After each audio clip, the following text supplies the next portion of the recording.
مسجد خندق۔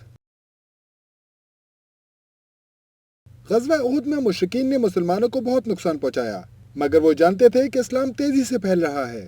مدینہ کے جو یہودی قبائل اپنی بدعمالیوں کی وجہ سے جلا وطن کر دیے گئے تھے، وہ مشرکین مکہ کے ساتھ مل گئے۔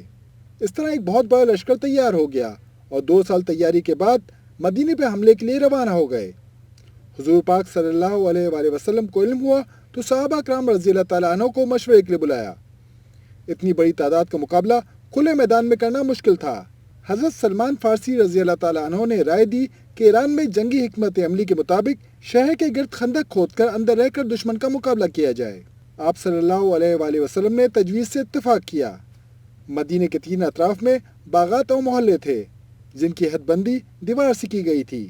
اس طرح دشمن کا اس طرف سے حملے کا خطرہ نہیں تھا، صرف شمالی حصہ کھلا تھا، اس لیے اس طرف سے نیم دائرہ نما خندق کھودی گئی۔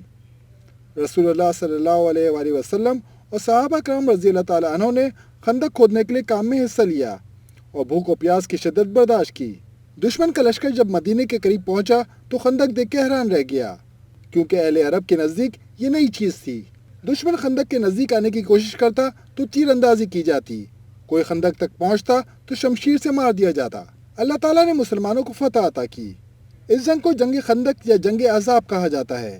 مسلمانوں نے اپنی حفاظت کے لیے خندق کھودی تھی، اس لیے اسے غزوہ خندق کہا جاتا ہے۔ کفار کے مختلف گروہ اکٹھے ہو کر مسلمانوں کے خلاف لڑنے کے لیے آئے، اس لیے اسے جنگ احزاب یعنی مختلف گروہوں کی متفقہ لڑائی بھی کہا جاتا ہے۔